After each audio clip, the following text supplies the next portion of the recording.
Dans l'assemblée des saints, assoiffé je me tiens, que ton onction descende sur moi.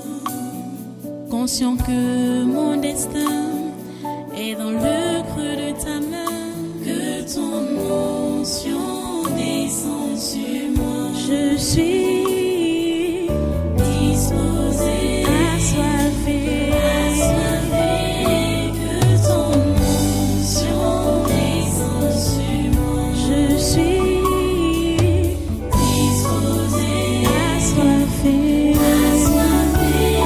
que ton onction descende sur moi.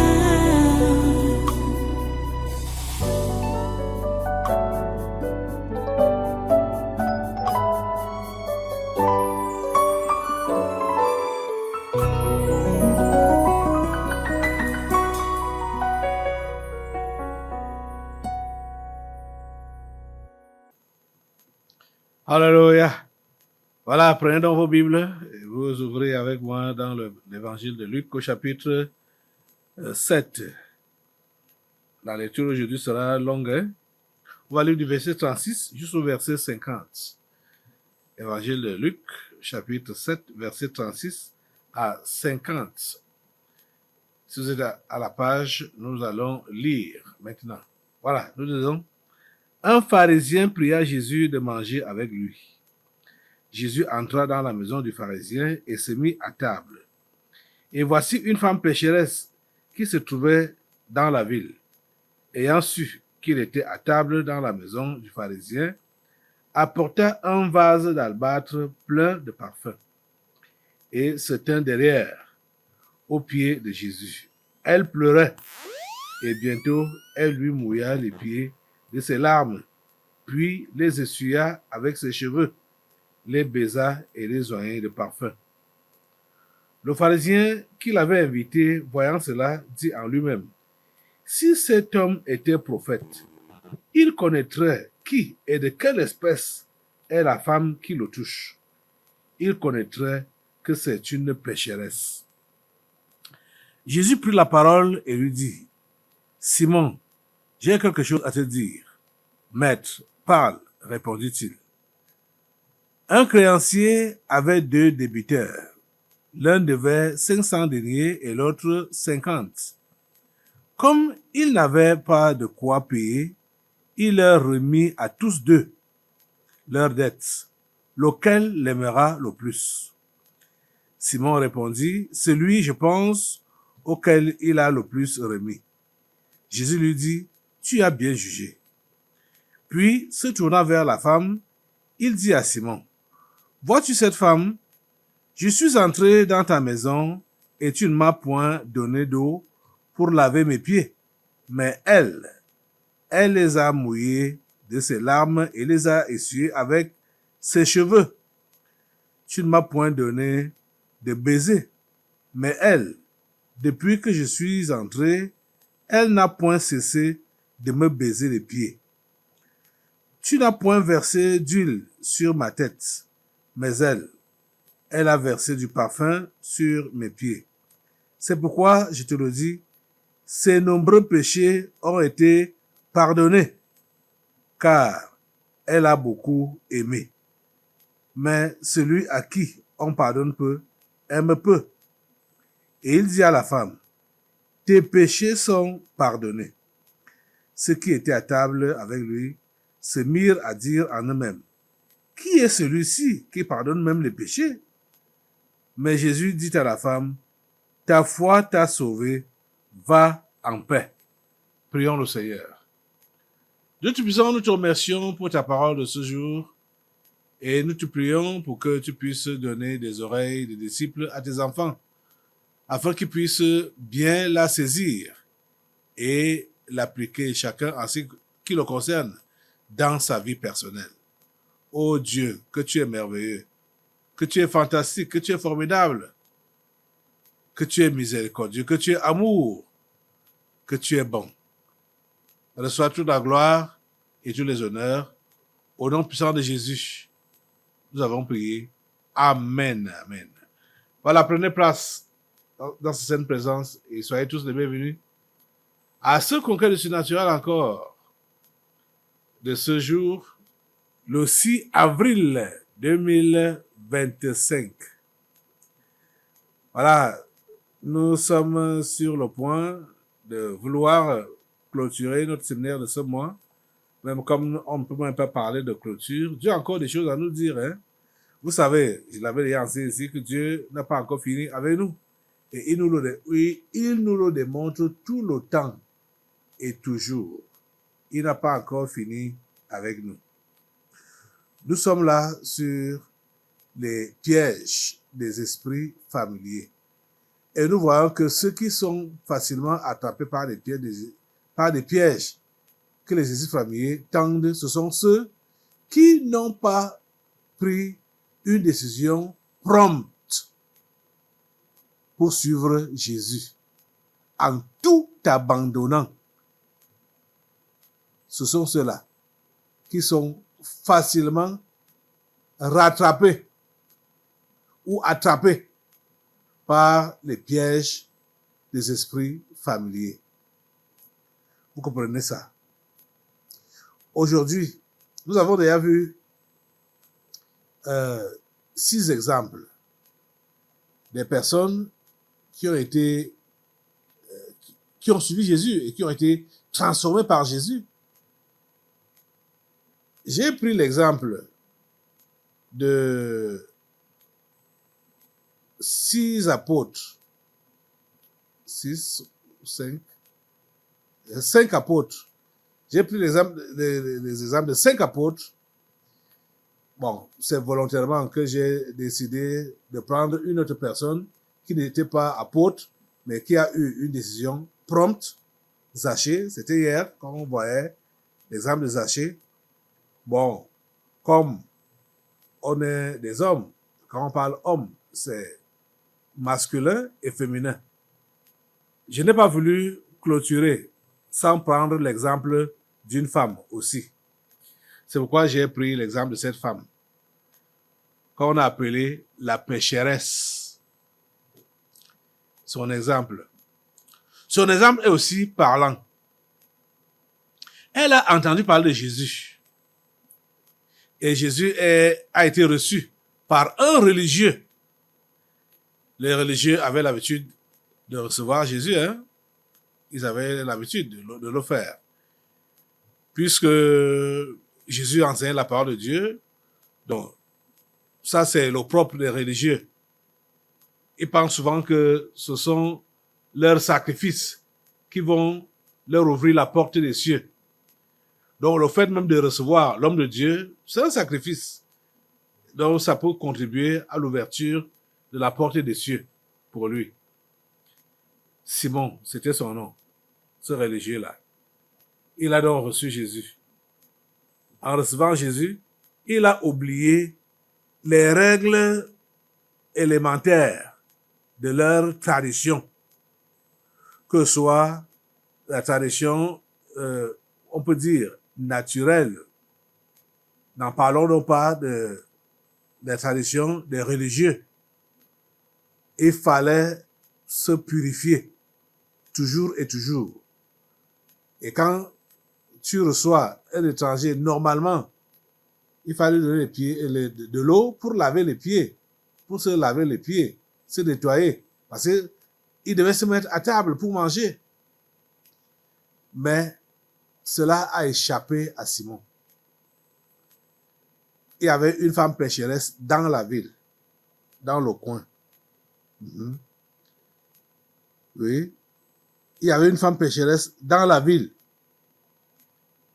Elle a appris que Jésus était reçu par Simon, le religieux pharisien. Et les pharisiens étaient les sectaires les plus stricts dans la religion judaïque, dans le judaïsme. Les pharisiens étaient les plus stricts, les plus stricts. Vous savez que Paul était pharisien, strict, et il savait être zélé pour défendre leur religion, pour défendre leur secte. il savait être rigoureux. Alors, cette femme est donc venue, elle s'est improvisée, elle est entrée. Simon a été gentil de ne pas la chasser. Hein. Bon, pour ça au moins, on peut lui tirer révérence. Que bon, il a bien fait, il n'a pas été rude envers cette femme, il l'a laissé entrer dans sa maison, laissé se frotter à son invité spécial, son invité d'honneur. Jésus était l'invité d'honneur de Simon. La femme est venue par derrière, elle s'est mise aux pieds de Jésus, elle a commencé à pleurer et à mouiller les pieds de Jésus avec ses larmes. C'est Jésus seul qui savait ce que cette femme faisait. Personne dans la maison ou dans la réception n'a su ce que cette femme faisait. Personne n'a su ce qu'elle faisait. Cette femme, en voyant Jésus, a été convaincue de ses péchés. Elle a agi un peu comme Zachée a fait hier. Parce que Zachée, quand les gens ont commencé à vouloir critiquer Jésus, c'est ça qui a ouvert les yeux de Zachée pour qu'il puisse voir sa saleté. Et directement, ça l'a poussé à la repentance et à la restitution. Ça c'était le cas de Zachée, qui est donc venu vers Jésus et dit, voilà, si j'ai fait du tort à quelqu'un, je vais lui rembourser 4 fois. Et donc, il a d'abord dit, tout de suite, je vais vendre la moitié de mes biens et distribuer le revenu aux pauvres. Et si j'ai fait du tort à quelqu'un, je lui rembourse 4 fois. Cette femme, qu'est-ce qu'elle a fait? Elle est venue avec ses économies aussi, de toute une vie. Bon, on raconte, je suis pas, je vais vous dire ce qu'on raconte de la vie des Juifs à l'époque. On dit que les jeunes filles étaient en train de cotiser souvent leur parfum depuis leur jeune âge en attendant le jour qu'elles allaient se marier. Or, celle-ci ne s'est pas mariée. Elle était une prostituée. Donc, ces économies donc de jeunes filles, de l'enfance jusqu'à la jeune fille, c'était donc ça. Elle a pris donc ça, cette huile-là, ce parfum-là. Elle a pris ça pour venir verser ça sur Jésus. Donner ça à Jésus. Après l'avoir lavé avec ses propres larmes. Oh mon Dieu. Cette femme, si vous pouvez entrer dans son cœur et dans sa vie, vous pouvez voir comment elle voyait sa misère. Elle était misérable. Toute une vie depuis sa jeunesse. Elle a livré ça à la prostitution, au sexe, en désordre. Elle pleurait dans sa misère. Oh, mon Dieu. Elle pleurait sa misère. Qu'est-ce que j'ai fait de ma vie? Depuis mon jeune âge jusqu'à l'âge adulte que j'ai maintenant là. Tout le monde dans la ville me connaît. Que je suis... tout le monde passe par moi, par chez moi. Tout le monde me connaît. Je ne pouvais pas me marier. Je ne pouvais pas faire les enfants. Parce que ma vie a été gâchée comme ça. Oh Dieu, si tu peux me pardonner. Et si tu peux me restaurer. Cette femme était en train de supplier la grâce de Dieu. C'est pour cela qu'elle pleurait sur les pieds de Jésus. Elle pleurait. Elle a mouillé. Imaginez-vous que les pleurs arrivent à mouiller les pieds de quelqu'un qui a marché, Jésus avait l'habitude de marcher à pied. De mouiller ces pieds-là au point où on avait besoin de les essuyer parce que c'était déjà trempé de larmes. Donc c'est comme si cette femme a versé toute l'eau qui était dans son corps à cause de sa mauvaise vie qu'elle regrettait aux pieds de Jésus. Pendant que la femme est en train de se repentir, pendant que la femme est en train de confesser ses péchés, pendant qu'elle est en train de prendre ses décisions dans son cœur, que plus jamais une telle vie ne va continuer avec moi, plus jamais, c'est la fin aujourd'hui. Simon, qui avait invité Jésus, condamnait Jésus et condamnait cette femme. Est-ce que vous pouvez imaginer? Simon condamnait Jésus. Il a même émis des réserves sur le fait que Jésus-Christ soit un prophète. Il a dit, si cet homme était réellement un prophète, il allait savoir. Il dit, si cet homme était prophète, il connaîtrait qui et de quelle espèce est la femme qui le touche. Il connaîtrait que c'est une pécheresse. Donc, dans la ville, tout le monde connaissait que c'était une pécheresse. Vous voyez ça? Tout le monde connaissait.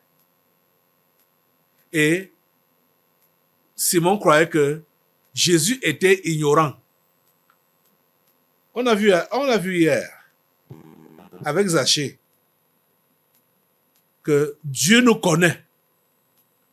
Dieu connaissait Zachée.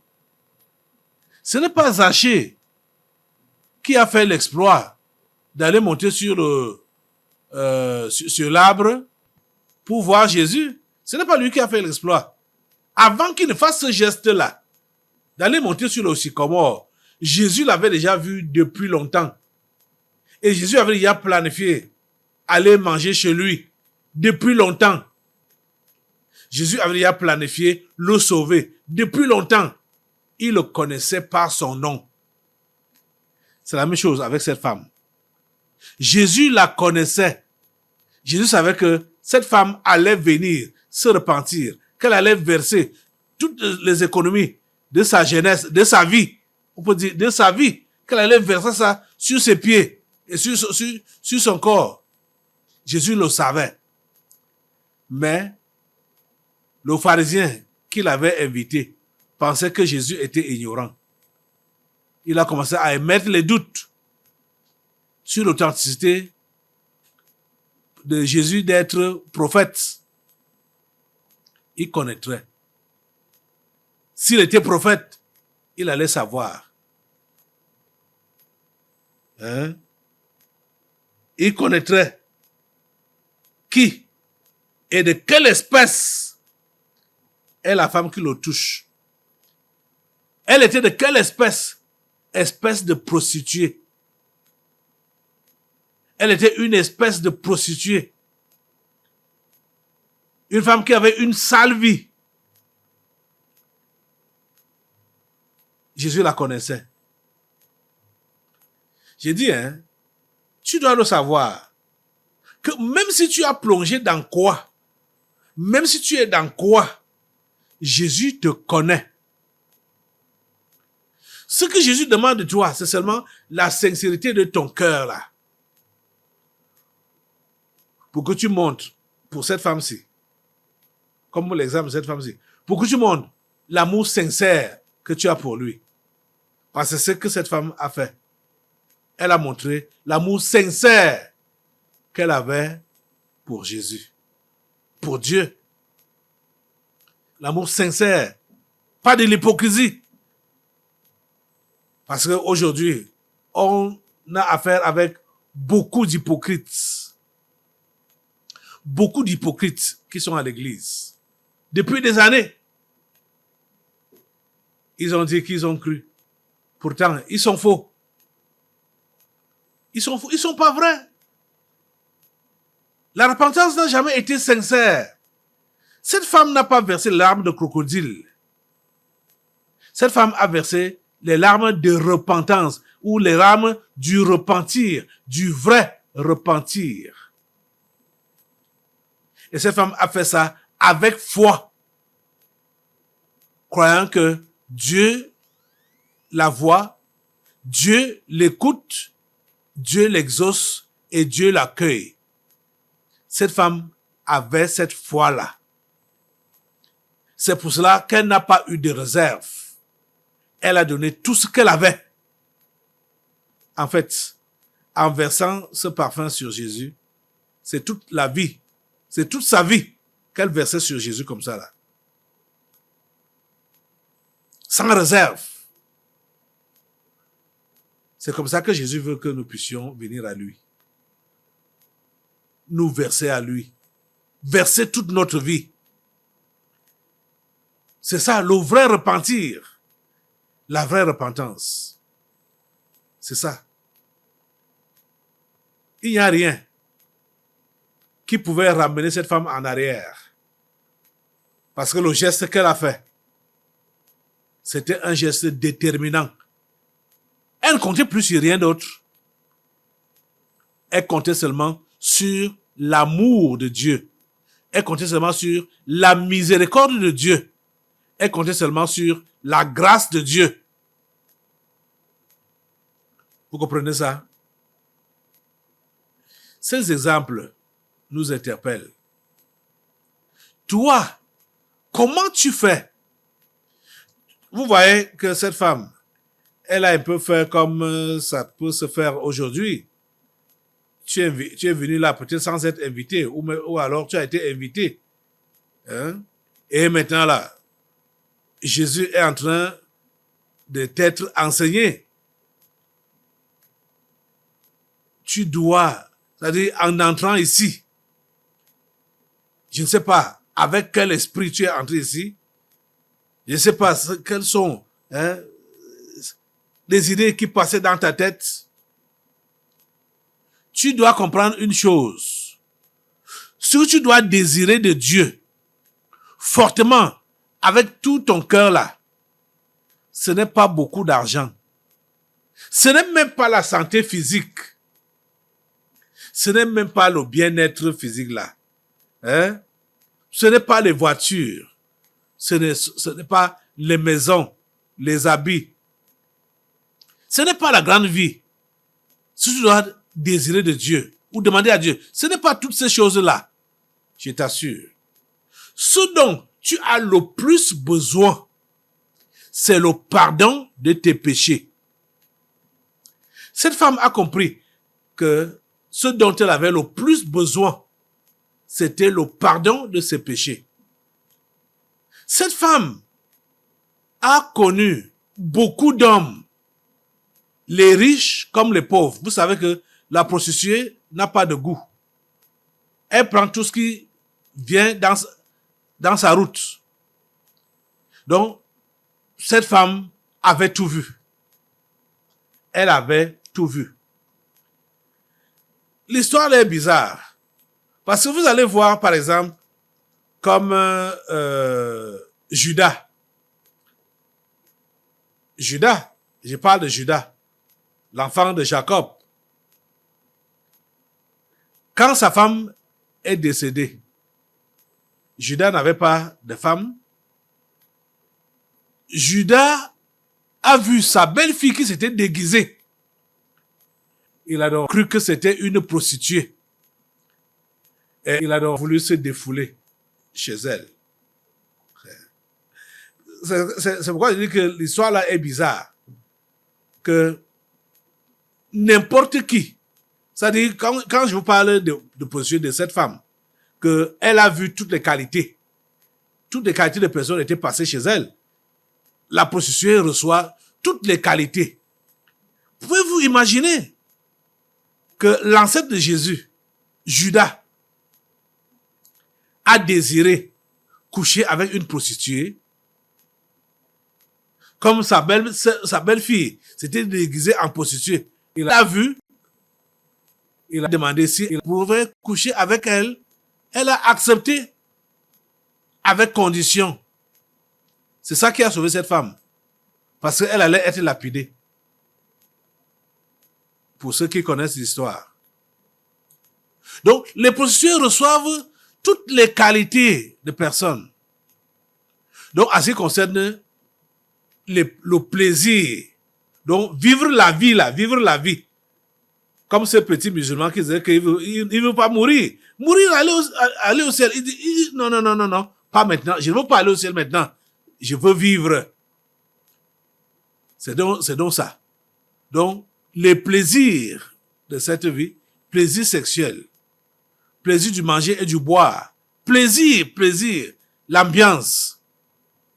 Cette femme avait connu ce qu'on appelle l'ambiance. Elle a connu ce qu'on appelle plaisir. Mais elle a compris que les plaisirs charnels ne pouvaient pas la satisfaire. Que sa vie était détruite. C'est-à-dire, Dieu lui a ouvert les yeux. Elle a vu sa pourriture. Elle a compris que tout ce qu'elle a eu à vivre, elle a connu toute qualité d'homme. Les petits, les grands, les pauvres, les riches, les moins riches, toutes les qualités. Mais cela n'a pas résolu son problème. Son cœur n'a jamais été satisfait pour dire que, oui, vraiment maintenant là, ça va comme ça. C'est quand elle a appris que Jésus était dans les parages. Parce qu'elle avait entendu parler de Jésus depuis. Et que celui-là, il vient de Dieu. Je peux recevoir la réponse de lui. J'en ai réellement besoin. Parce que je suis meurtri. Je suis meurtri. J'ai entendu parler du mot amour de plusieurs personnes. Mais aucun d'eux n'a jamais été honnête envers moi. Parce que après m'avoir utilisé, il me jette. Vous voyez que même Simon, le pharisien, la connaissait. Donc elle était comme un chiffon, une balayure. Oui, vous voyez, comme une balayure, qu'on jette comme ça, on balaye, on pousse. Elle a pleuré sur sa misère. Elle a su que c'est Dieu seul qui pouvait le comprendre, qui pouvait lui pardonner, qui pouvait la consoler. Elle est venue tomber sur ses pieds. Elle a choisi la bonne personne. Cher ami, pourquoi n'as pas-tu compris depuis longtemps que tu dois choisir la bonne personne? C'est Jésus, la bonne personne. Et quand tu viens à lui, tu dois comprendre que tu dois saigner, c'est-à-dire sacrifier ta vie. Le parfum de cette prostituée était sa vie. Parce que c'était toutes ses économies. Elle a préféré verser ça sur Jésus.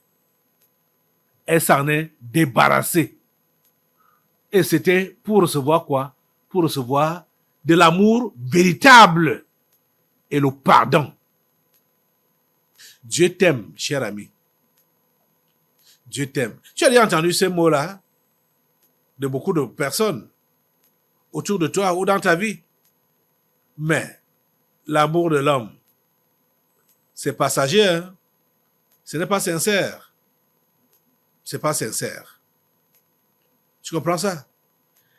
Jésus a dit ceci. Comme Simon était en train de le juger,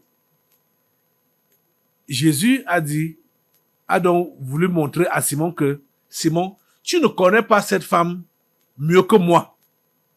Je la connais mieux que toi. Et ce qu'elle fait là, ce n'est pas du cinéma. Ce n'est pas du théâtre. La femme est en train de se repentir sincèrement. Et la femme est en train de montrer l'amour qu'elle a pour Dieu. C'est ça.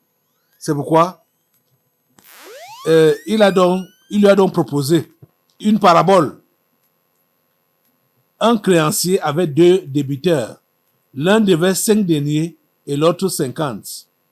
Comme il n'avait pas de quoi payer, je lis à partir du verset 41, hein, comme il n'avait pas de quoi payer, il leur remit à tous 2 leur dette, lequel l'aimera le plus. Vous voyez, Jésus est en train de vouloir démontrer à Simon que ce que cette femme fait, ce n'est pas la séduction, ce n'est pas la prostitution, c'est de l'amour, du vrai amour pour Dieu. Vous comprenez? Verset 43, Simon répondit, « Celui, je pense, auquel il a le plus remis. » Jésus lui dit, « Tu as bien jugé. » Puis, se tournant vers la femme, il dit à Simon, « Vois-tu cette femme? Je suis entré dans ta maison, et tu ne m'as point donné d'eau pour laver mes pieds. Mais elle les a mouillés de ses larmes et les a essuyés avec ses cheveux. » Ses cheveux. Verset 45. Tu ne m'as point donné de baiser. Mais elle, depuis que je suis entré, elle n'a point cessé de me baiser les pieds. Verset 46. Tu n'as point versé d'huile sur ma tête, mais elle a versé du parfum sur mes pieds. C'est pourquoi, je te le dis, ses nombreux péchés ont été pardonnés, car elle a beaucoup aimé. Elle a fait quoi? Elle a beaucoup aimé. Cette femme a montré l'amour extrême qu'elle avait pour Jésus. Parce qu'elle savait que ce n'est que de lui qu'elle peut recevoir le pardon de ses péchés. Mais à celui à qui on pardonne peu, un peu. Et il dit à la femme, tes péchés sont pardonnés. Verset 49, ceux qui étaient à table avec lui se mirent à dire en eux-mêmes, qui est celui-ci qui pardonne même les péchés?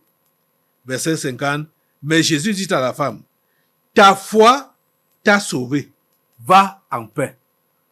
On comprend tout. Ce qui a motivé cette femme, c'est-à-dire toute l'histoire qu'on lit là, c'était la foi. Cette femme avait confiance que quand elle va faire ce geste-là auprès de Jésus, elle sera sauvée. Elle aura tous ses péchés pardonnés.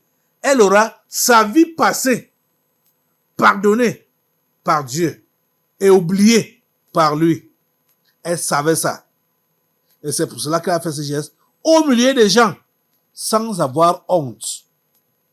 Vous comprenez? Déjà, c'était une femme qui n'était pas habituée à la honte, puisque c'était une prostituée. Les prostituées n'ont pas généralement pas honte. Vous voyez? Donc, elle a donc cru au fond d'elle-même que elle allait recevoir le pardon. C'est pourquoi elle n'a pas eu de retenue. Elle a livré tout ce qu'elle avait, son parfum, qu'elle avait cotisé quand elle était encore jeune, jusqu'à l'âge qu'elle est venue vers Jésus ici pour verser ce parfum-là aux pieds de Jésus et sur Jésus. Vous voyez ça? Elle a tout livré. Elle a beaucoup aimé. Jésus dit qu'elle a beaucoup aimé. Quand on aime beaucoup, on donne aussi beaucoup. Quand on aime peu, on donne peu. Vous voyez? Cette femme avait tout donné. Les amis, si ce n'est que Jésus que vous décidez d'aimer, comme cette femme a fait ce matin, vous n'allez pas être attiré ou tenté de tomber dans quelque piège que ce soit de vos esprits familiers. Parce que là-bas dehors, les gens vont vous faire des clins d'œil. Ils vont prétendre qu'ils vous aiment, mais vous ne devez pas écouter ça. Parce que vous avez un ami. Parce que normalement, que ce soit homme ou femme qui dit qui est chrétien, tu n'as rien à faire avec les gens du dehors. Tu n'as rien à faire avec eux. Tu ne dois même pas rester là et tu ne dois pas permettre qu'ils continuent à te parler dans le sens là pour dire amour ou relation, machin, tout ça là. Ça ne doit pas s'entendre. Quand on voyait les gens qui disent qu'ils sont chrétiens et qui tombent dans ce genre de péché de sexe avec des païens, comprenez que c'est des gens qui n'ont jamais pris un vrai engagement. Ils n'ont jamais beaucoup aimé. Ils n'ont jamais pris un vrai engagement. Cette femme, c'était fini comme ça avec la position. Hein. C'était fini. Sa vie était changée. Sa vie était transformée. Elle était sauvée. Vous comprenez? C'est ça que vous devez faire. Jésus est le seul que vous devez aimer. Rappelez-vous du premier commandement. Je suis l'Éternel ton Dieu. Tu n'auras pas d'autre Dieu devant ma face. Il est le seul que tu dois aimer. Il est le seul à qui tu dois obéir. Il est le seul en qui tu dois croire. Où en es-tu, cher ami? Où en es-tu? Parlant de ton amour pour Jésus. Parlant de ta dévotion pour Jésus. Où en es-tu? C'est une grande question. Et chacun peut répondre sincèrement en lui-même là. Alors, si tu sais que tu n'as pas encore beaucoup aimé, tu as l'occasion de prendre la décision aujourd'hui. Pas d'une manière superficielle, parce que je te le demande. Mais toi-même, en te levant maintenant, en baissant la tête, tu dis à Jésus, Jésus, je veux t'aimer. Jésus, je veux t'aimer plus que tout. Et je veux te servir plus que tout. Merci de m'aider à accomplir ma décision et mon engagement en cet instant. Amen. Assois-toi. Nous allons maintenant passer aux délivrances prophétiques. Dans l'assemblée des saints, assoiffé je me tiens, que ton onction descende sur moi. Conscient que mon destin est dans le creux de ta main, que ton onction descende sur moi. Je suis disposé, assoiffé.